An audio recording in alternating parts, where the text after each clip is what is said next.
Hello world, this is Edward Bevilacqua, the publisher of Ciao Tutti, member of the Italian American Club, and we have the great honor, great privilege to be sitting here with Marc Randazza, who is a pretty powerful attorney, well-known, respected, preeminent. How's that? Thank you. That's your qualification, right? Thank you. Preeminent attorney here in Las Vegas, but you have offices other places too, right? Yes, my main location is here. This is where I spend most of my time, but my firm does work really internationally, nationwide. Okay. We'll talk about that in a second, because you know, especially your Italian law degree. All right. How many attorneys in Nevada have a degree from Italian university? I know of one, but she's licensed in Italy, working on getting her American degree. Oh, so. I see. Okay, great. So, Marc, again, thank you for taking the time. It's my pleasure. And I know that you're no stranger to the camera. I have seen a camera once in a while in my career, yes. Okay. And so let's just start with, tell us your Italian roots. Well, my family originally came from a town called Terracini, which is just outside of Palermo. Okay. If you ever fly into Palermo, you land at Punta Rassi, which is right there in Terracini. Okay. Actually, very interestingly, we found out only a few months ago that my father's family, however, although they emigrated from Terracini, had moved there a few years prior to that from Siragusa. Oh, so I just learned that because I'm working on getting my Italian citizenship. Ah, okay. And when I went to the public records in Terracini, I was. Right. They said, you're they the said, wrong we've place. never heard of you. We have no idea who they are. So what do you do then when they say we don't know who you are? Well, I have three bloodlines going back to Terracini. So back to Terracini. My mother is full-blooded Sicilian. My father is half, and then. What's the other half? It is 1/8 Swede and 1/8 Icelandic. Wow. Okay, so, that's an interesting combination. Yeah, well, so it's a quarter Viking. So when good when I drink too much, the Viking is the one that the Italian goes to sleep and the Viking comes out. So I try to avoid drinking too much. All right. So good. So your parents or your grandparents came from Italy? My great-grandparents. Great-grandparents. Yeah, okay. They were very early arrivals. Came to Gloucester, Massachusetts. Okay. And were they in the shoe business? Shoe business? No. Okay. Gloucester's a fishing town. Oh, fishing. Yes. So yes, Fisherman is that far. makes sense. Sicily. Yes, Fisherman as far back as you can imagine. Okay. And how about your grandfather? Fisherman. Okay. Father? My father did not take to fishing as well as the rest of the generations back. So my dad was, for a long time, did refrigeration repair and saved his money and invested in various businesses and did pretty well for himself not fishing. Now, I saw that you were a fisherman. I was, much to my family's chagrin. Okay. Why is that? Well, my grandfather's view on it was I went fishing so that you wouldn't have to. And of course that conflicts with my almost hero worship of my grandfather. So had he not been a fisherman, I probably wouldn't have wanted to do it. But when the opportunity came, I hopped on the plane, went to Alaska, and spent some time. How long were you doing that? I just did it that first summer. Okay. I spent the rest of the time also working on ships. Good lessons? Oil tankers, freighters. Yeah, I loved it. So was this ocean salmon fishing? Yes. Okay, not when they swim upstream. No. Okay, that's more like netting, right? Yes. Okay. So, so your dad was in refrigeration repair. And he just was he in the war? How did he get in that business? My father, I really don't know if we got into it. Okay. Do you have brothers and sisters? I have a younger sister, yes. Okay. So growing up in not how do you pronounce it? Gloucester. Not Gloucester. Yes. Is that where you grew up? That's where I grew up, yes. Okay. So your great-grandparents went there. They moved there, yes. Your grandparents were there. Yes. My grandparents were actually all born in the United States. Okay. My maternal grandfather was born actually right next door to the Paul Revere House in Boston before his family moved to Gloucester. Okay. His wife was born in Gloucester. And my father's father was born in Gloucester as well. Okay. Where was your father born? Gloucester. Okay. Everybody's been born in Gloucester except you for were my born. kids. How about you? Yes. Gloucester. Wow. Addison Gilbert Hospital in Gloucester. No matter where I go, people ask where's home, and the answer is always, well, I live in Las Vegas, but home is Gloucester, Massachusetts. And that goes back for several generations. Yes. Wow. Okay, that's amazing. You don't really see many people in this country who can trace it back to this is where their great-grandparents came from, and they're still there. Yes. Right? Well, it's, Gloucester. Unless you're from Gloucester, maybe. Well, Gloucester is itself, I would say, almost a province of Sicily, because the town is a small fishing town where essentially the entire village of Terracini, well, maybe half of it calved off and moved to Gloucester. Wow. There are, of course, other Sicilians there as well. I think the second largest group is probably from Sciacca.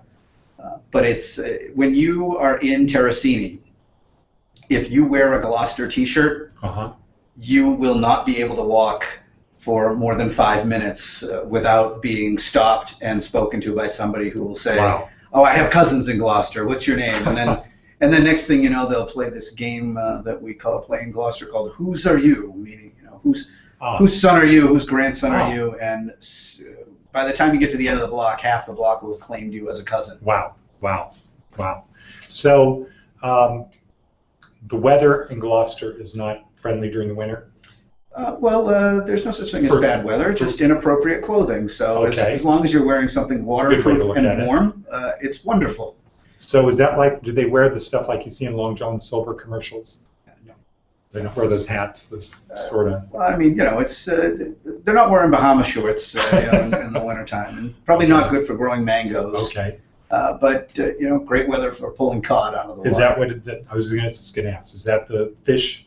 Well, it's throughout history, it's changed. Cod, lobster. Okay. Haddock, whatever is out there, they pulled in. So was your dad doing refrigeration like for commercial stuff? Like they bring in the fish and he'd do that? Yes, I remember as a kid, he was always working on the refrigeration systems for the boats. I see. So there was still he worked at a cold storage plant that took the fish in. So the tie to the fishing industry didn't really get severed until I went to law school. Okay, and hardworking. That seems like it's a hard-working job, right? There is no harder work. Yes, I remember my first day on the deck. There were 4 guys on the boat. There's the skipper who drives the boat. Okay. There's the skiff man who drives this little boat that pulls the net out. Okay. The net goes around for about 1/4 of a mile, and it's just it's one of those lessons that life is not fair and there's nothing you can do about it. Okay. Because the other 2 guys, one guy has to stack, as the net gets pulled in, 1/4 mile of corks. Oh, yeah, okay. And the other guy stacks 1/4 mile of lead. Oh, wow. So you want to be the cork guy. Well, yes. So the newest guy on the boat is always lead man. Now, lead man is not only stacking 1/4 mile worth of lead, but as the net goes through the block up above you, about 20 feet above you, it will hold large red jellyfish, which will then be crushed, turn to liquid, and will rain down on the lead man. Wow. So as the cork man is using one finger going, la-di-da-da, the lead man is wrestling lead, having stinging fluid rain down on top of him. So it's that's the hardest position. So if you can make that, everything else is better on the boat. Right. So but at some point your mind snaps. Sometimes it's in a storm when that happens, right? Yes. It's not always frequently calm seas. Right. In fact, sometimes when it's stormy, it's better because it blows the jellyfish juice away from you. Okay. But so as you're stacking this stuff, I remember the first day, my arms and legs would just give out after every set. The net's there, and I would just collapse. And I was sitting thinking, boy, how could I just break my arm or something? That way I could go home without dishonoring my cousin who brought me onto the boat. But at one point, after a few days, you just snap. So then the cork man left to go work on a tender ship. Oh. So I got to move up to cork man. So they brought the new guy on the boat, and he said, okay, I guess I'll be doing leads. And I said, no, I'm the lead man on this boat, and I refused to give it up. That's a great story. So, and just to be clear, at the top of the net is the cork, and the bottom is the lead. Yes. Right? Yes. So that's how it works. Physics. Got it. Okay, the simple stuff. Yes. Okay. And now do these boats go out and come back that day, or do they stay out? No, we spent weeks out there. Okay, so that makes it even more challenging physically and mentally. You don't get to come home at night and watch TV, get a back rub. No, there'll be none of that. Yes. No, it's you work until nobody can. I mean, sometimes you would just work all night long. Really? This was Alaska, Yeah. so so it's not really dark. no. In fact, at the beginning of the summer, the sun never set. So you would just work and work and work, and Wow. You took time off when the fishing grounds were closed. So I see. sometimes you get a radio call, fishing grounds are closed starting in 12 hours. Well, you would just work until you were dropped from exhaustion, but when the Now, horn blew, why would they decide to close the fishing grounds? Is somebody's out monitoring? some environmental hippies or something. I see. Okay. Government stuff, above the pay grade of a poor fisherman. Now, at that point, you already had your undergraduate degree. I did. Okay, Yes. but not your law degree. Correct. Okay, so you were always planning to go to law school, or what age did you decide? I couldn't say that I had firmly decided, but I mean, every First Amendment lawyer has this event in their past Okay. that triggers their consciousness to the point that you can trace it back to then, and that's when the fire got lit. Okay. So, I mean, for me, that was in high school. All right. What was the event? Well, the event was I questioned whether I should salute the flag. I see. And I said, I have a First Amendment right not to. Okay. I still don't believe in saluting the flag. Uh-huh. And when you say saluting, that includes putting your hand over your heart. I will not do it. Okay. I believe in, I think it over fetishizes a piece of cloth over what really means something, which is the Constitution. Sure. I've pledged to uphold and defend the Constitution more times than I can say, and than I can recall, and I reaffirm that every single day I get up. Got it. But I think focusing on a piece of cloth is, frankly, counter-patriotic rather than patriotic. Okay. Not many people agree with me on that, and I'll probably get some hate mail from this on it. Well, I think most people don't think about it. They just go along because that's what you're taught. Well, that is not the And then Randazza condition. way, sir. Yeah, okay, all right. And so I questioned it. I was raised to question things. Mm-hmm. And then there were other things. Yes. So from that event, I was pretty much every teacher in the high school decided they didn't like me after that. Okay. So when you have the teachers calling you, get the hell out of my classroom, commie. But I had one teacher who stuck up for me, Ms. Canaxis, who was my writing teacher. Oh, do I remember? Yeah. Of course. She was seared in your Yes. heart. I mean, in fact, I would catch her fighting with other teachers, saying, that Mark's a good guy, he's a smart guy. And I was like, well, that's pretty cool. Yeah. Wow. So it gave me my lifelong love of writing. And that was your undergraduate degree? Journalism, yes. And you have a master's too, right? I have a master's in journalism, a bachelor's in journalism, and a JD and an LLM as well. Got it. And what's next in terms of degrees? You're getting a law degree somewhere else, aren't you? Well, the LLM is a degree from the University of Torino. I didn't mean a law degree. A bar, passing the bar. Are you continuing to do that? I am. I'm barred in Massachusetts, where I took my first one, then Florida, then California, then Arizona, then Nevada. And as sort of a joke, my partner asked me, he says, so what one are you going to take next? Yeah. And I thought, well, California and Nevada are known as being the hardest ones. Really? Yeah, they're by far the hardest ones. So the only real challenge left, I thought, was Louisiana. Okay, now that's different side of law. Civil law, but I thought also I can't really, I've never in my career thought it sure would be good to have a Louisiana license. Mm-hmm. So I decided to take the bar exam in Canada. Oh, okay. So I've now passed the first round of exams, which give you the privilege of taking the provincial exam. Okay. And in a few weeks, I'm sitting for the Ontario bar exam. Okay, and is that the same structure as the bar exams here? No, totally different structure. Totally like 3 days. No, it's 2 full days, but it is 2 full days broken up over 2 weeks. Oh, wow. So I'm going to go up to Toronto, take half the exam, come back, take the other half.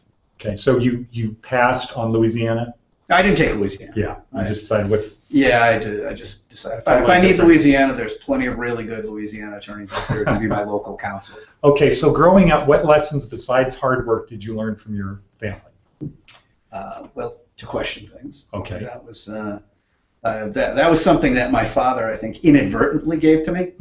My father was not a very religious man, and so I'd get sent to Sunday school and question things like, I remember I got sent home one time with a piece of paper that said, Mark's in trouble for questioning the doctrine of papal infallibility. And I remember my father looking at it going, what the hell does that mean? And my mother looked at him and said, he said the Pope is wrong. I was supposed to get punished for that. But how old were you then? Like 6 or 7. Okay. I mean, I got sent home for questioning the existence of the deity and all kinds of things like that. So you had no fear about questioning generally accepted things that most people followed. I wouldn't say I had no fear. Okay. Because I was also raised to that I should respect authority. Okay. That lesson didn't quite take. Okay, but you had the courage of your convictions. Yes. Like, I'm just not going to salute the flag. Correct. Because I don't have to. And, Yeah. And even when you try to explain, like, well, the very thing that you think is what this country stands for, is the thing that allows me not to do that. Right. And you should respect what it stands for. You should respect this country's spirit. I respect. I want to export it. But a piece of over fetishizing a piece of cloth, I think, is problematic, and it leads to, I think, greater societal ills that we've had. When people are more interested in putting a jingoistic yellow ribbon on their car than really believing in what I'd rather support the troops by bringing them home rather than putting a magnet on my car. But the magnet's easier. Oh, it's much easier. Yeah. Yes, it requires no thought, and you've done your part. $2.95, and now you're a patriot. Yeah. And I don't think you are. Okay. And growing up, you learned to speak Italian in the house. I did not. Oh, you didn't? No. My grandparents spoke it. Yeah. My parents, like most first-generation Italian Americans, did not learn it. Right. And so when I was about 20, I decided that was che peccato. If we are going to be a people, and if we're going to have this, I knew I had this distinct culture that I came from, and I remember hearing them speak, and I remember knowing. I mean, my grandparents were 50% of raising me, and my grandparents made sure, without drilling it into me, it just was obvious that I was. It was obvious to me that I was part of something special, and part of that, the real common thread of that is this language. Yeah. So I hopped on a plane and went to Italy. Wow. Went to Perugia and took a couple of weeks worth of classes. Okay. And there were a few weeks left. So total immersion. Yeah. There were 3 weeks left in the courses, but I decided I'd learned enough and then skipped off and found some cousins. Okay. And wound up staying with my cousins in Viareggio for a while. Okay, where is that? That's actually up in the north. It's in Tuscany. Okay. It's on the water, very close to Pisa. So your family's from Sicily, but you have relatives in the north. Yes, they are also from Terracini. Okay. They had moved to Viareggio. Instead of heading west to the U.S., to America, they headed north. They just moved short north, yes. Okay. So my cousin Mario, who's about my age, he became my real Italian tutor. Okay. So I learned how to speak colloquial Italian quite well. Okay. Good. How many years ago was that? Oh, that was 1990. Okay. So 25 years. Yes. So I've been back how do you keep your Italian up now? Well, I've lived there a few times. Okay. I also, I watch. In fact, I teach my kids Italian. I refuse to have it skip another generation. Okay. That's great. My children are actually not allowed to watch TV unless if it's strict educational in English. Okay. But any entertainment they want to watch has to be in Italian. Okay. Are you a soccer fan? I don't really pay attention. Okay. But you like football? Yes. You like the Patriots? I do. Okay. But so in teaching my kids, it reinforces it. I've gone back to live there a few times. Okay. When you got your LLM, was that in Italian? No, that was in English. Really? It was an international program that had students from all over the world. But while we were there, you were exposed to it. Yes. And my wife, although she is doesn't have any Italian blood in her, or has picked it up through contact. So I guess it's contagious. Okay. So she is her Italian's actually quite nice. Really? Okay. So we speak in Italian at home sometimes. That's great. She has adopted every bit of Italian tradition that she can. Okay. Although she's still not a fan of Sicily. Mm. She's, okay, more of the northern. She likes Torino better than Palermo. Let's put it that way. Okay, now you had dinner at the club Saturday. I did. Okay, who was your waiter? Do you remember? Was it Franco, Italian guy? Do not recall. Okay, well, did he speak to you in Italian? No. Okay, then it wasn't Franco. But nobody else at my table spoke Italian except my wife. Okay, but had he been there, you would have had your whole thing in Italian. Well, that would have been nice. Yeah. Yes. I think if anything, if Italian American clubs could do anything better, and I speak from more than 20 years of experience. My first job out of college was working for the Sons of Italy. Yeah, the Sons of Italy National. Yes. Not the local correct. Whatever they call it, chapters. And the one thing. And you wrote for them. I did. Yeah. I wrote for their national newspaper. I wrote for a number of Italian publications in the U.S. And in fact, I moved to Italy and was a correspondent for those papers. The one thing that really breaks my heart is that there is not a much deeper focus on the language. Every club that I'd gone to, I don't think I could walk into very many Italian American organizations or clubs and speak Italian there. Yeah. And that to me is, like I said before, che peccato. Well, that's what we need you to help bring back. I would be delighted. Yeah. In fact, my wife and I have been trying to, and we're working on getting parents together to organize lessons for kids. Sure. Because, they have, I had a friend who grew up in Montreal. So they had to learn French. Well, he also learned Italian. Okay. Because they have Italian school every Saturday morning. And him and his friends and his brothers and sisters hated going to it. And we talk about it now. He says, my God, it was like torture. But now, 30 years later, not only do I speak Italian, but I have lifelong bonds with those people. We are all part of this community together. Cool. Kind of and it was really, it kept the community together. Sure. And when I look at a place like Las Vegas, that is the one thing that I think we are missing. Yeah. When I was looking for something for my kids to do this summer, for example, there was a summer camp in Rochester where kids learn Italian. Portland, Oregon. Yeah. To say nothing for Los Angeles and New York. New York actually has, New York and LA both have Italian immersion public schools. And here, given how Italian Las Vegas is, and how I found when I moved here, it was the first place I'd ever lived where as a lawyer anyway, where the first place I practiced law, where I didn't feel like that was a strike against you. Practicing in the South, I don't know how many times. This is on there with my right now. How many times somebody looked at that name and called me Mr. Randazza, and I just wanted to reach up and smack him and say, do you see a U or an I in my name, Your Honor? In fact, I had one time I corrected a judge who very promptly said, "Well, Mr. Randazza," right after the correction, and I knew what that meant. It was, I'll call you what you want. I'll call you what I want. You little dago. But that's not the feeling here. No. No. In fact, here I find that I run into other Italian American attorneys on a very frequent basis. And there are many who came before me here that blazed that trail. Sure. Who I admire and look to as mentors. So, I'm glad that they were here first. When's the first time you came to Las Vegas? How old were you? Oh, it was actually unusually late in life because as I think maybe 2006. Wow. I came here to 9 years ago. Yeah, maybe even 7. Okay. It might have been earlier. It might have been even 5. Okay. I don't know. Whatever. In the last 10 years. I came after my practice is I do First Amendment law and intellectual property law. And as a First Amendment lawyer, you tend to represent people on the pushing the boundaries, right? Well, yes. Nobody needs a First Amendment lawyer for drawings of smiley faces and Winnie the Pooh.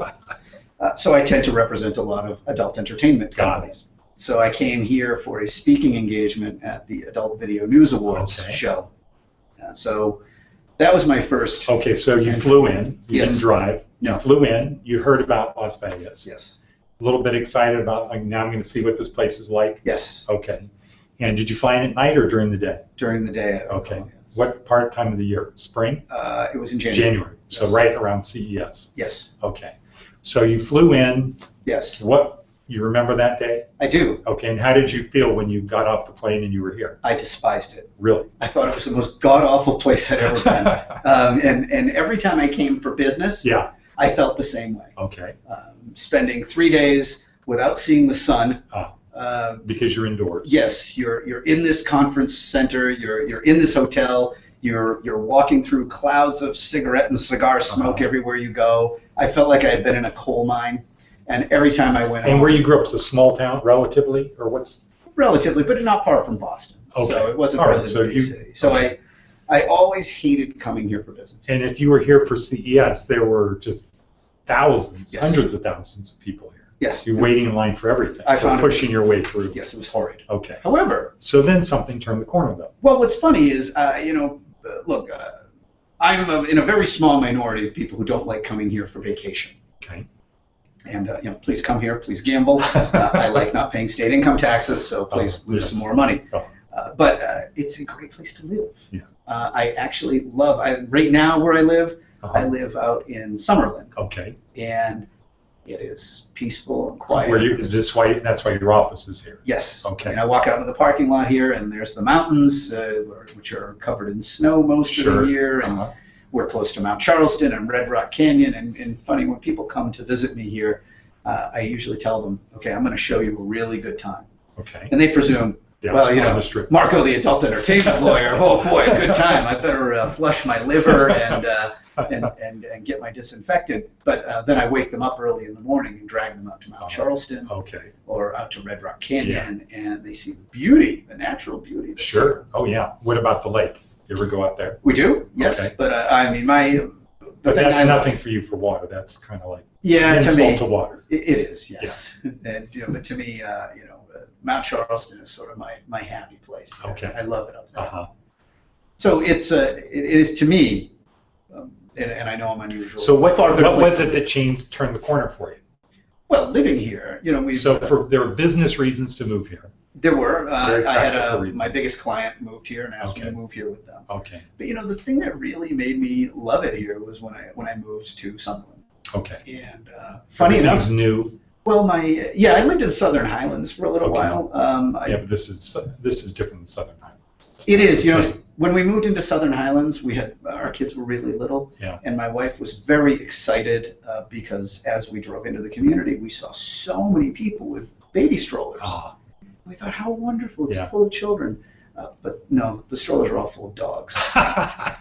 And to me, I think there is something wrong with that. No more certainty that it is time for a revolution than when you see little yippy dogs in $1,000. That's the limits of freedom of speech, or freedom of expression. Oh no, that's fine, but it is a sign that our society is sick. So if your dog is in a $1,000 stroller, I'm sorry. Yes. When the revolution comes, they should come to you first. But we moved up here to Summerlin, and our kids started attending preschool at Temple Beth Shalom. Okay. And as you probably gathered, I'm not even very well connected to my own ancestral religion, much less somebody else's. And but Jews and Italians have always had this natural affinity. I think we were immigrants at the same time, and there's my best friend my whole life, like not the same one. It always seems like it's always a Jewish guy is always my best friend. Okay. And then when one processes out, they send me a new one. We went there, and it was just such a beautiful embrace that we're not Jewish, but we refer to ourselves as Jewish. Jewish. And spent more time in temple than I have in Catholic churches. Sure. And so your kids learn Hebrew. Yes. Okay. My kids were learning Hebrew in school, which is kind of what kicked me in the ass a little bit to say, why not Italian? Why isn't that happening here? My daughter's very good with languages and has been has been teaching me Hebrew, but I refuse to let her teach it to me through English. She has to translate from Italian to Hebrew and back. So great idea. Yes, come si dice grazie in ebraico? Todà, Daddy. great. But you know, when I see this and I say, why is there not an after-school program? And then my daughter is now at another school, and they're teaching Mandarin and Spanish, and I think that's just wonderful. And I was standing at a parents' event, and I realized that the 5 parents that were standing around, we all were Italians. Wow. I said, you know, it just takes somebody to lead. Yes, and you know, this could be the start. I hope so. We've got, do you know how many members are in the club here? I do not. 650. And how many of them speak Italian? Probably, maybe 100. It was their first language. Maybe 50 grew up getting it from their parents. Most not. Well, that should be. But their grandchildren, yeah, it should be. And I know that everybody would like to do it, but nobody knows how to do it. And if you don't speak Italian, it's hard, like for me, to envision how do you get started. Well, you know what? But now I know. Well, I just ask you. You know, it's actually a really good thing. If you don't have it, I mean, I would get it. I'd love to see classes organized. You know, maybe the club could do that. Well, we have some members that teach Italian at UNLV. Right. Well, that's well and good, but also there are people who have, maybe don't have the time to do it on that schedule. Yeah. I mean, even if there were micro classes around or tutors who would be, but even if you don't have time for that, I'm not an investor in this product, but there's an app called Duolingo. Duolingo. Duolingo. Duolingo. You can put it on your iPhone, on your Android. You can just do it on the web. And it's essentially what Rosetta Stone seems to be. Okay. I'm not impressed with Rosetta Stone. Sorry. Okay. Sue me if you don't like it. But I don't think it's that impressive. My wife tried it and it was a waste of money. Duolingo is free. Okay. And if you do that every single day, my daughter, although I'm tutoring her as well, she's at level 6 on the thing now. Okay. Now, but is it like there are lessons that you do a lesson a day? Yes. It will start you from scratch and work your way up. Oh. The other thing, I think as far as language acquisition goes, I've talked to a lot of people who say, oh, well, I could have learned Italian, but I thought Spanish would be more useful, or Chinese would be more useful. Yeah, right. And I think that's what do you say to that? I think that's absurd. Okay. Because learning a language, first of all, if you're learning it for utility, I think you're learning it for the wrong reason. Okay. Learn it because you love it. Learn it because it's fun. Because if I'm trying to teach you a language because it will come in handy and you will use it for business, you're never going to learn it. Because you're never going to care enough. Once again, that's like how things are in school. You just get people to follow along with what they're told, right? Perhaps, yeah. But look, also, if somebody wants to, great, learn Spanish. I wish I spoke Spanish because I have friends who speak Spanish. Okay. And I'm learning Spanish now, which is very easy once you learn Italian. Mm. But, for years, I tried to learn French in high school. Yeah. Tried to learn German. Went to college, couldn't, But there wasn't a need for it other than a grade. Well, I also, yes, and I didn't care. Yeah. I went to Italy. In 3 weeks, I'm speaking Italian. So you had passion to learn Italian. You had motivation, desire. Now, once I did that, I went back, and once your brain learns a second language, learning a third or fourth or fifth is easy. Oh, is it? Hebrew is a lot different, right? Hebrew is different because you have a different alphabet. You read back to right, left to right, not right to left. Whatever it is. Wrong direction. Yes. It's different. But after I learned Italian, I then went back and learned French. Okay. My French isn't great, but good enough. I went back and I went to Germany and picked up enough German that I could get by. I learned Greek, which is very rusty now, so please don't quiz me on my Greek. Okay. I went and worked in Sweden for a summer, and within 3 weeks I was speaking Swedish, to the extent that the law firm I was working at was very surprised because most Americans didn't bother to learn. Sure. Because you don't need to. Pretty much everybody there. I only met one person there who claimed not to speak English. Oh. So checkout girl at the liquor store one day, but that was fine. But within once those neural pathways are there, it's the gateway. Italian was my gateway drug to learning languages. Wow. And so, I don't, even if you don't want to learn Italian, if somebody just wants to learn something, don't pick what you think is most useful. Pick what you think is fun. Pick what you think is beautiful. What are you most passionate about? Like freedom of speech? Oh, just in the world? Yeah, in the universe. Let's not limit it to the world. That's the whole universe. Well, these people you see on the wall. Okay. Family. Yes, family is. Is that your wife? That is my wife. Okay. Yeah, way out of my league. Okay. You did well. Yes, I did well and do well every day. Mm-hmm. And my two beautiful children, Mm-hmm. Natalia and Antonio, Okay. who are. Blue eyes? Yes, well, their mother has Okay. blue eyes, and a lot of people in my family have blue eyes. Really? Okay. You know, Sicily is stereotypically, it's, you know, the short round guy with the pinky ring and the dark eyes and dark hair, right? But actually, Sicily, most people know this, was a crossroads. Yeah. In fact, there were the Normans ruled it for hundreds of years. Yeah. So That's right. you name it, they've left some genetic markers there. Yeah. I think Sicily is the most conquered territory in the history of the world because Yes. it's strategically important. Yes. And have you sailed in the Mediterranean? Yes. And how was that? Because I understand that in ancient times it was closed for part of the year because it was just too rough. I never was on it when it was rough. Oh, I mean, okay. to me, Not during the winter. No, and I mean when you Traveling to Egypt. when you grow up on the North Atlantic, everything's easy. yeah, I mean, come on, that's Mediterranean, really? Yeah. I didn't swim that. Okay, good. So let's see. Las Vegas, good for business, obviously. Good place to live. You like the weather. I do like the weather. In fact, I am. You know, my wife thinks that I'm insane, but I love the summers. I love it when it's 119 degrees.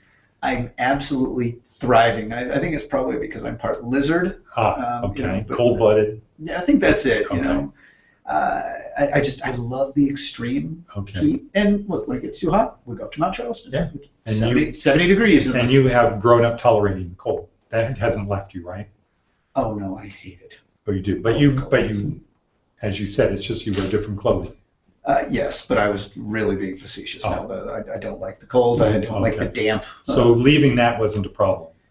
To be honest, I still miss Gloucester even on its gloomy, rainy days. But that's just because it's where my heart is. Yeah. Now, do they have bugs there during the summer? Do they ever? Okay. Yes. So people have screens on their porches? Yes, mosquitoes are just a way of life. Okay. So, interesting. But it's still as unpleasant as it can be there. It's still home, and like I said, what I'm most passionate about is family. And my whole extended family is there, and it's like one big family. I mean, everybody, at least all of the Sicilians in town are related somehow or another. Right. You know, everybody is somebody's cousin through somebody else, Yeah. and you know, and even if you're not actually related by blood, you're somebody's gumbati. Right. So okay. Now, do you miss not having Sunday dinners with the family? Yes. Yeah, I miss. More than that, I miss that cousins or uncles don't just show up. Now, but that's one of the things that is the thing I love most about Las Vegas. That they don't just show up? No, that they do. Oh. That they actually do. Because I've lived all over the world. I think today I've lived in Palermo, I've lived in Rome, I've lived in Torino, I've lived in Stockholm, I've lived in Miami, I've lived in Gainesville, Alaska, DC. You know, I mean, I practically my daughter's moved so many times. I've lived in San Diego. I've lived everywhere. Okay. And so I have friends all over the world. Yeah. And sitting here in Las Vegas, I think I am, some people say, oh, you live here, you must not go down to the Strip much. No, I'm down on the Strip probably for dinner once a week. Okay. Sometimes 3 times a week. Because everybody's here for some reason at some point or another. Yeah. Everyone's here for a bachelor party, guys weekend, girls weekend, bachelorette party. Right. No, my parents, conference. when they get a house, they think in terms of how many extra rooms do they need, who's going to be coming, because that's just part of it. When you have relatives, they want to stay with you. You want them to stay. Well, I want that. Of course, the funny thing about living in Vegas is, I have a guest house and I have a separate guest house and a guest room, and they're always vacant because people are coming into town and I say, hey, you want my guest house or my guest room? And for the most part, people say, well, why would I want to do that? Do you have a casino there? Are there slot machines? No, there aren't. Okay. Now, what Italian restaurants do you like? Well, my favorites in town, I would say are Due Forni, which is right here in Summerlin. and I really like Ferraro's. Okay. Ferraro's more traditional. Yeah. In fact, it's difficult for me to get off of my favorite dish there, which is their tripe. Oh. Fantastic. Okay. It's the closest to my uncle's. My Okay. uncle's is a little better. Of course. Still better, but Yeah. it's the closest one I've had to my uncle's. So excellent job, gentlemen. Now, Due Forni is really an exciting restaurant. Okay. Because it is I don't know if you're familiar with Piedmontese cuisine. No. If you ask me, Piedmontese cuisine is the worst cuisine in Italy. Okay.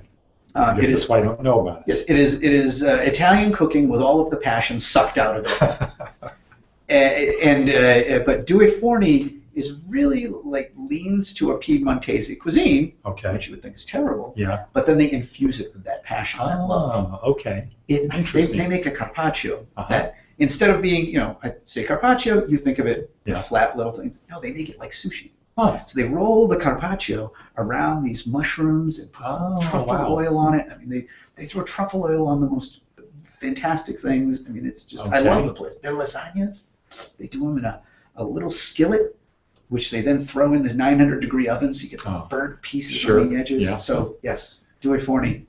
I mean, I actually have had to stay out of there because I put on like 25 pounds eating there 3 days a week. If you guys are watching, I'm sorry. It's not that I don't love you. It's just that my wife's out of my league. You've seen her, so I got to stay not. Now, are you familiar with Gina's Bistro? I'm not. Okay, so it's up here off, I think, Flamingo. Right. This is a guy, 24-year-old kid from Genoa. Oh, I've read about him. Ricky Santamaria. Yes, I have not had a chance to try it. So he is, I think, 5th generation restaurateur from Genoa. I can't cheat on Due Forni. Okay. How about I would try it. how about Trattoria Reggiana? I have not. They're in the Venetian, but they just opened one in downtown Summerlin. Well, you know what I really like if you're talking about the Venetian is the Carne Vino. Yeah. But every time I go there, it's for the Reserva steak. Okay. The 270-day 270-day aged steak. That's where I go when Texans are in town and I got to bring them out for a steak. Okay. How the heck am I going to impress? They're never going to forget that. If I'm going to impress a guy from Houston, I'm going to bring him there. Don't feed him pasta. Well, you're going to get what he wants, but we get the Reserva steak. It's amazing.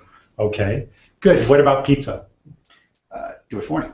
Okay. Best in town. Okay. Yes. Have you been to Settebello? I have. Not as good. Quite good. Okay. All right. I'll take nothing away from them. Yeah. Due Forni. Okay. So you're set on that. I can't evangelize more about this place. Okay. It's fabulous. Okay. Good. Well, we're The going to wine interview selection him. is fantastic. We're going to who's the owner? What is his name? It'll come to you. Yeah, it'll. We're gonna go see him. Go see Luke the bartender. Okay. When I'm on a It's little like Mark hiatus from said. drinking, Okay. but I never even would order. I just sit down. He knows Say, what just you want. surprise me. Huh. Really? And it would be like, okay, what do you want for dinner? I'm like, take the menus away, bring me food and wine.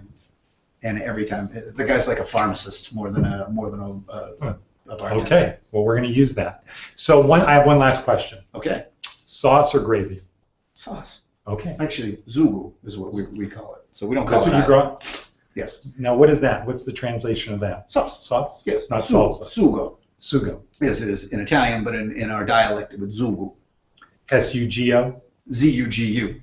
Z-U-G-U. Yes. Is that in your dialect? That's in the dialect, yes. But in the text the non-dialect, Italian, okay. yeah, S-U-G-O. S-U-G-O. Yes. Sugo. So growing up, it was Sugo. Zugu. Zugu. Zugu, right. Baista Zugu, yes. Oh, yeah, okay. The dialect that my grandparents spoke, I wish I had learned that better. But it's still, I think we've kept enough of it alive that even people in Gloucester who don't speak Italian, who aren't even of Italian extraction, they understand some of the dialect. Oh, and do they understand that, Zugu? Oh, yes. Okay. Yes. You go to a restaurant, Italian restaurant there, is it Zugu? There are no Italian restaurants in Really? Gloucester that I know of. Why would you go out for Italian? Oh, you go home. Oh, my goodness, Right. yes. If I ever went out for Italian food in Gloucester, I would get smacked upside the head. Right. What's wrong with you? Why would you do that? Yeah. And of course, while my grandparents were alive, why would I do that? Yeah. So what kind of restaurants do they have? Fish? Yeah, but dining out has changed there since I left. Right? there are some very fine restaurants there now. But yeah, if you're going to go out there, go out for seafood. Okay, got it. Mark, thank you very much for taking the time to talk to Ciao Tutti and the rest of the world. Piacere mio. Okay, thank you.